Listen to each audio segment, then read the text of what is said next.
നിങ്ങൾ കഠിനാധ്വാനം ചെയ്ത് പഠിച്ചു, റെസ്യൂമെ ഉണ്ടാക്കി, ഒരുപാട് കമ്പനികളിലേക്ക് അയച്ചു, എന്നിട്ടും ജോബ് അല്ലെങ്കിൽ ഇന്റേൺഷിപ്പ് മാത്രം കിട്ടുന്നില്ലേ?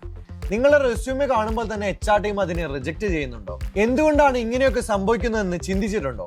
ഇന്നത്തെ വീഡിയോയിൽ ജോബ് കിട്ടാത്തതിന്റെ പ്രധാന കാരണങ്ങളും അത് എങ്ങനെ പരിഹരിക്കാമെന്നുമാണ് നമ്മൾ നോക്കുന്നത്. നിങ്ങളുടെ റെസ്യൂമെ ആണ് ഒരു കമ്പനിക്ക് നിങ്ങളെ കുറിച്ചുള്ള ആദ്യത്തെ ഇംപ്രഷൻ നൽകുന്നത്. ഇവിടെ വരുത്തുന്ന ഒരു ചെറിയ തെറ്റ് പോലും ഒരു വലിയ അവസരം നഷ്ടപ്പെടുത്തിയേക്കാം. നിങ്ങളുടെ റെസ്യൂമയിൽ ഒരുപാട് തെറ്റുകൾ ഉണ്ടാവാൻ ചാൻസ് ഉണ്ട്. First one, grammar mistakes. റെസ്യൂമയിൽ തെറ്റായ വാക്കുകളോ വ്യാകരണ പിശകുകളോ ഉണ്ടെങ്കിൽ അത് നിങ്ങൾ ശ്രദ്ധയില്ലാത്തവരാണ് എന്ന് തോന്നിപ്പിക്കും. ഓരോ വാക്കും ശ്രദ്ധിച്ചെഴുതുക. ഒന്നിലധികം തവണ വായിച്ച് ഉറപ്പുവരുത്തുക. പോർ ഫോർമാറ്റിംഗ്. റെസ്യൂമെ വായിക്കാൻ എളുപ്പമുള്ളതായിരിക്കണം. വൃത്തിയില്ലാത്തതോ ആശയക്കുഴപ്പം ഉണ്ടാക്കുന്നതോ ആയ ഫോർമാറ്റിംഗ് നിങ്ങളുടെ റെസ്യൂമെ പെട്ടെന്ന് ഒഴിവാക്കാൻ കാരണമാക്കും. പ്രൊഫഷണൽ ടെംപ്ലേറ്റുകൾ ഉപയോഗിക്കുക. ഇർറെലവന്റ് ഇൻഫർമേഷൻ. ജോലിക്ക് ആവശ്യമില്ലാത്ത വ്യക്തിപരമായ വിവരങ്ങൾ അല്ലെങ്കിൽ സ്കൂൾ പഠനം പോലുള്ള പഴയ കാര്യങ്ങൾ ചേർക്കുന്നത് റെസ്യൂമയുടെ പ്രാധാന്യം കുറയ്ക്കും. അതുപോലെ തന്നെ നിങ്ങളുടെ റെസ്യൂമിൽ പ്രോജക്റ്റുകൾ ഇല്ലാത്ത അവസ്ഥ. ഫ്രഷേഴ്സിന് ഏറ്റവും പ്രധാനപ്പെട്ടത് അവർ ചെയ്ത പ്രോജക്റ്റുകളാണ്.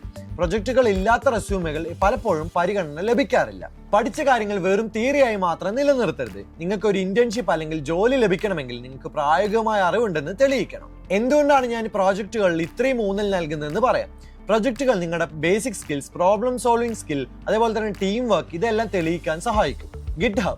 നിങ്ങൾ ചെയ്ത പ്രോജക്റ്റുകൾ GitHubൽ അപ്ലോഡ് ചെയ്യണം. ഇത് നിങ്ങളുടെ കോഡിംഗ് കഴിവുകൾ നേരിട്ട് കാണിക്കാനുള്ള മികച്ച മാർഗമാണ്. ഒരു കമ്പനി റെസ്യൂമെ പരിശോധിക്കുമ്പോൾ നിങ്ങളുടെ GitHub പ്രൊഫൈലും കൂടി നോക്കും.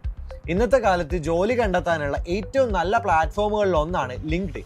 എന്നാൽ പലരും ഇത് ശരിയായി ഉപയോഗിക്കുന്നില്ല. Incomplete profile.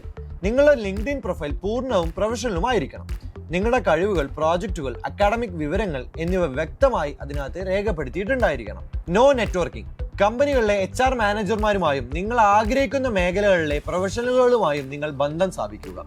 അൺഎൻഗേജ്ഡ് പ്രൊഫൈൽ. വെറും പ്രൊഫൈൽ ഉണ്ടാക്കിയതുകൊണ്ട് മാത്രം കാര്യമായില്ല. നിങ്ങളുടെ മേഖലയുമായി ബന്ധപ്പെട്ട പോസ്റ്റുകൾ ലൈക്ക് ചെയ്യുക, കമന്റ് ചെയ്യുക, ഷെയർ ചെയ്യുക. ഇത് നിങ്ങളുടെ പ്രൊഫൈലിന് കൂടുതൽ ശ്രദ്ധ നേടിക്കും. ഈ തെറ്റുകളെല്ലാം തിരുത്താൻ നിങ്ങൾ തയ്യാറായാൽ ഇന്റർവ്യൂ സെലക്ഷൻ കിട്ടാനുള്ള സാധ്യത വളരെ കൂടുതലാണ്. സോ ഇതുപോലെയുള്ള വീഡിയോസിനായി ചാനൽ സബ്സ്ക്രൈബ് ചെയ്യാൻ മറക്കല്ലേ.